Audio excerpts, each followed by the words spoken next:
महाराज को जोर की भूख प्यास लगी थी, अपने घोड़े पर से उतरे, सामने एक सरोवर दिखाई दिया। महाराज उस स्थान को जानते नहीं थे, तभी विश्वामित्र एक ब्राह्मण के रूप में आए।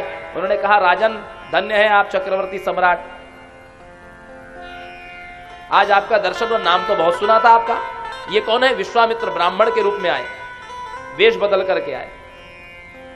बोले आप कौन है विप्रवर? बोले मैं इसी स्थान का पंडा हूं, ये जो मैं तीर्थ पुरोहित हूं। ये जो आप सरोवर देख रहे हैं ना, ये गुप्त तीर्थ है, जैसे पुष्कर, जैसे गंगा, जैसे गंगा सागर, जैसे नैमिष, ये जैसे तीर्थ है, उससे भी बढ़कर इस तीर्थ की महिमा है महाराज। ये गुप्त तीर्थ है, इसका ज्ञान लोगों को नहीं है। और आप देखिए सौभाग्य से यहां पहुंच गए हैं, आपका प्रारब्ध आपको यहां ले आया। अब आप ऐसा करिए, झटपट इसमें स्नान करिए, जलपान करिए, अपने पितरों का तर्पण भी करिए, और हो सके तो कुछ दान पुण्य भी करिए। हरिश्चंद्र ने विप्र की बात मान ली, उस सरोवर में उतरे, स्नान किया, पितरों का तर्पण किया, जलपान किया, तो तृप्त हो गए। बोले महाराज आपके सामने ब्राह्मण है, और हो सके तो कुछ दान कर दीजिए। पहले प्रतिज्ञा संकल्प करिए आप। दान का प्रतिज्ञा संकल्प होता है। महाराज ने जल उठा करके प्रतिज्ञा की कि ये इस विप्र को अमुक नाम अमुक गोत्राय अमुक नाम ने ब्राह्मणाय यथाशक्ति दक्षिणाम दातुम अहम उत्सृजे। प्रतिज्ञा कर ली। बोले विप्रवर मांगिए, अब क्या चाहते हैं आप? तो उसी समय पुनः शांभवी माया से विश्वामित्र रूपी ब्राह्मण रूपी विश्वामित्र ने एक बालक और एक कन्या को बुलाया और कहा, ये दोनों का मुझे विवाह करना है, इसके लिए मुझे प्रचुर धन की आवश्यकता है, प्रचुर धन की आवश्यकता। तो बोले जितना आपको चाहिए मैं दूंगा।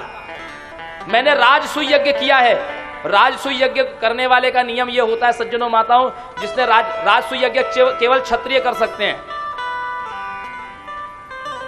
राजसूय यज्ञ करने का अधिकार केवल क्षत्रियों को है, और जो राजसूय यज्ञ करता है उसको चाहिए कि अपने द्वार से किसी याचक को कभी खाली ना लौटाए, अन्यथा उसका राजसूय यज्ञ का फल नष्ट हो जाता है। यदि उसने ना कह दिया तो उसके राजसूय यज्ञ का फल नष्ट हो जाता है।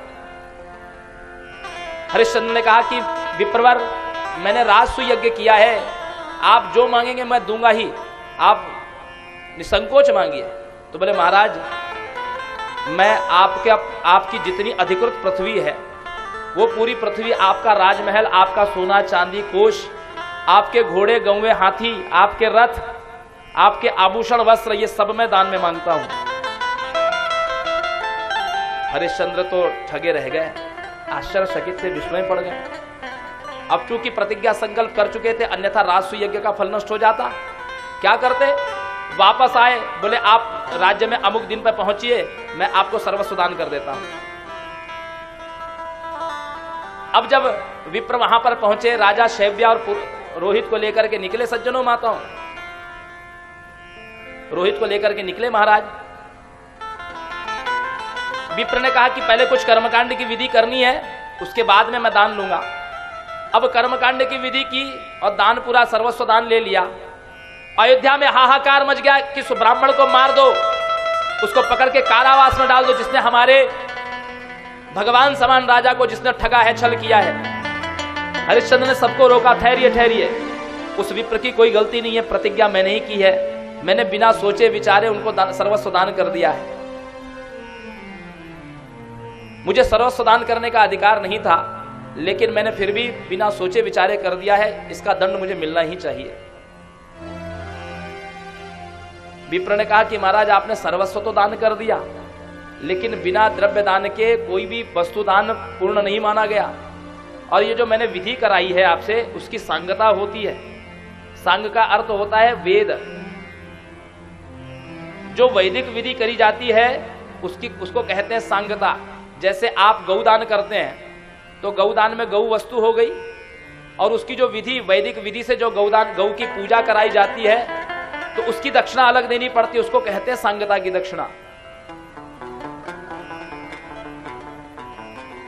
एक होती है भूयसी दक्षिणा और दूसरी होती है सांगता की दक्षिणा। भूयसी में आप वस्त्र, अन्न इत्यादि सब दे देते हैं, लेकिन जो कर्मकांड कराया जाता है जिससे ब्राह्मण वैदिक मंत्र बोलता है, उस विधि की जो दक्षिणा होती है उसको सांगता की दक्षिणा कहते हैं। पहली बात तो आपको दो चीजें समझा देता हूं मैं। लोग कहते हैं दान, दान अलग चीज है, दान वस्तु का होता है, और दक्षिणा, दक्षिणा पैसों का होता है। दक्षिणा पैसों को कहते हैं। किसी भी ब्राह्मण को दान मांगने का अधिकार नहीं है। दान मतलब कोई ब्राह्मण ये नहीं बोल सकता कि आप मुझे 8 लीटर 10 लीटर दूध वाली गाय दीजिए। कोई ब्राह्मण ये नहीं बोल सकता कि आप मुझे इतना तोला सोना दीजिए या इतना महंगा वस्त्र दीजिए। कोई ब्राह्मण ये मांगने का अधिकार नहीं है, दान मांगने का अधिकार नहीं है। दान यजमान की शक्ति के अनुसार दिया जाता है, यजमान की इच्छा के अनुसार दान दिया जाता है। कोई ब्राह्मण ये नहीं कह सकता कि आप मुझे 100 किलो चावल दे दीजिए। यदि यजमान की शक्ति 5 किलो देने की तो 5 ही किलो दे सकता है, लेकिन ब्राह्मण को दक्षिणा मांगने का अधिकार है। दक्षिणा उसकी फीस होती है। जैसे डॉक्टर के पास आप इलाज कराने जाते हैं तो डॉक्टर अपनी फीस मांगता है आपसे कि मेरा कंसल्टिंग चार्ज इतना है। उसी प्रकार जो विधि ब्राह्मण कराता है उसको दक्षिणा मांगने का शास्त्र ने पूरा अधिकार दिया है। विश्वामित्र कहते हैं दत्तम न दीयते दानम ग्रहिता नैव याचते उभौ तो यान्ति नरके छिन्नम रज्जौ घटम यथाह। देने वाले ने यदि दिया नहीं और लेने वाले ने यदि याचना नहीं की, मांगा नहीं अपना दान, तो दोनों नरक में चले जाते हैं। जैसे रस्सी के टूटने से घड़ा चकनाचूर हो जाता है, ठीक उसी प्रकार दोनों नरक में चले जाते हैं, क्योंकि दोनों ने देवताओं की साक्षी मानी है। एक ने यह माना है साक्षी कि इन देवताओं की सन्निधि में, इस मुहूर्त में, इस महीने में, इस संवत्सर में, इस काल में, इस मुहूर्त में, इस नक्षत्र में मैं ये दान ले रहा हूं, व्रतोस्मि। और एक ने इन देवताओं की साक्षी में दिशाओं को, काल को साक्षी मान करके ये कहा है कि मैं दे रहा हूं। जब दोनों लेन देन नहीं करते हैं तो दोनों ही पाप के भागी बन जाते हैं। शास्त्र कह रहा है उभौ तो यान्ति नरके। इसलिए दक्षिणा और दान दोनों अलग अलग वस्तु है। दक्षिणा मांगने का विप्र को अधिकार है। यदि आप कहें कि हमको महाराज महामृत्युंजय कराना है तो विप्र बताएगा आपको 1 सप्ताह लगेगा, इतने ब्राह्मण होंगे, एक ब्राह्मण को आपको इतना इतना दक्षिणा देना पड़ेगा। लोग कहते हैं महाराज जी आजकल घोर कलयुग आ गया, आप लोग दान भी मानते हैं। वो दान नहीं है, वो दक्षिणा है। दान क्या है? आप ब्राह्मण को वस्त्र दे रहे हैं, अन्न दे रहे हैं, सुवर्ण चांदी दे रहे हैं, ये दान है। वो ब्राह्मण नहीं मांग सकता, उसका अधिकार नहीं है उसको, लेकिन दक्षिणा का मांगने का अधिकार है। तो इसलिए विश्वामित्र कहते हैं कि राजन आप मुझे सांगता की दक्षिणा दीजिए, सर्वस्व दे करके अब कहां जाए, इस पृथ्वी पर कहां रहने जाए।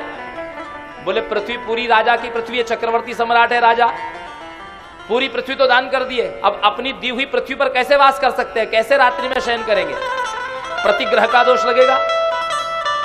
तो महाराज ने विचार किया कि चलो मैं काशी चलता हूं, क्योंकि काशी जो है ये किसी राजा की अधिकृत भूमि नहीं है, ये तो महाकाल, ये तो भगवान विश्वनाथ की भूमि है, जहां के कोतवाल काल भैरव है, जहां की अधिष्ठात्री देवी मां अन्नपूर्णा विशालाक्षी है। इसलिए काशी पर किसी राजा का अधिकार नहीं है, इसलिए काशी में चले गए महाराज शैब्या और रोहित को लेकर के। विप्र ने 1 महीने का समय दिया, 11 करोड़ स्वर्ण मुद्राओं की बात कर ली। बोले मैंने 3000 वर्ष तक तपस्या की है तो मेरी दक्षिणा वैसी होगी, मेरा 11 करोड़ स्वर्ण मुद्राएं। 29 दिन बीत गए, 30वां दिन ब्राह्मण आने वाले हैं और उसी समय धन की व्यवस्था नहीं हो पाई। महाराज हरिश्चंद्र की भार्या शैब्या ने कहा कि महाराज आप मुझे बेच दीजिए। उसी समय एक विप्र आया, उसने कहा कि मेरे पास अपार धन है, लेकिन मेरी पत्नी जो है वो रुग्ण है, अस्वस्थ है, मुझे गृह कार्य के लिए कोई सेविका की, परिचारिका की आवश्यकता है। शैब्या ने कहा हे नाथ आप मुझे बेच क्यों नहीं देते। हरिश्चंद्र ने कहा कि नहीं नहीं, तुमको बेचने का मेरा अधिकार नहीं है और ये बात मैं सुन भी नहीं सकता। शैब्या कहती है न द्यूत हेतुर न च मद्य हेतुर न राज्य हेतुर न च भोग हेतुर ददस्व गुरुवर्थ मथो मया तुम सत्यम व्रतम तुम सफलम कुरुष्व। न तो आप मुझे जुए में बेच रहे हैं, जैसे युधिष्ठिर ने द्रौपदी को दांव पे लगा दिया था, यह पाप था, इसलिए तो युधिष्ठिर ने 12 वर्ष वनवास का प्रायश्चित किया। यद्यपि महाराज ने, धृतराष्ट्र ने सारा राज्य लौटा दिया था, लेकिन युधिष्ठिर ने कहा कि यह अपराध जो मुझसे हुआ इसका प्रायश्चित मैं करूंगा। शैप्या कहती न द्यूत्य हेतुर न च मद्य हेतुर, न तो आप शराब पीने के लिए मुझे बेच रहे हैं, न राज्य हेतुर, न तो राज्य के लिए आप मुझे बेच रहे हैं, न च भोग हेतुर, आप भोग के लिए भी तो मुझे नहीं बेच रहे हैं। अरे आप तो ददस्व गुरुवर्थ मथो मयात्म, आप अपने वचन को पूरा करने के लिए, प्रतिज्ञा को पूरा करने के लिए आप मुझे बेचिए, उस विप्र को दान देने के लिए आप संकल्प को पूरा करने के लिए दीजिए और अपने सत्यव्रत को पूर्ण करिए। मैं चाहती हूं कि महाराज प्राणों का बलिदान देकर के भी सत्य की रक्षा करनी चाहिए। सत्य मूल सब सुकृत सुहाय, वेद पुराण विदित मनुगाय।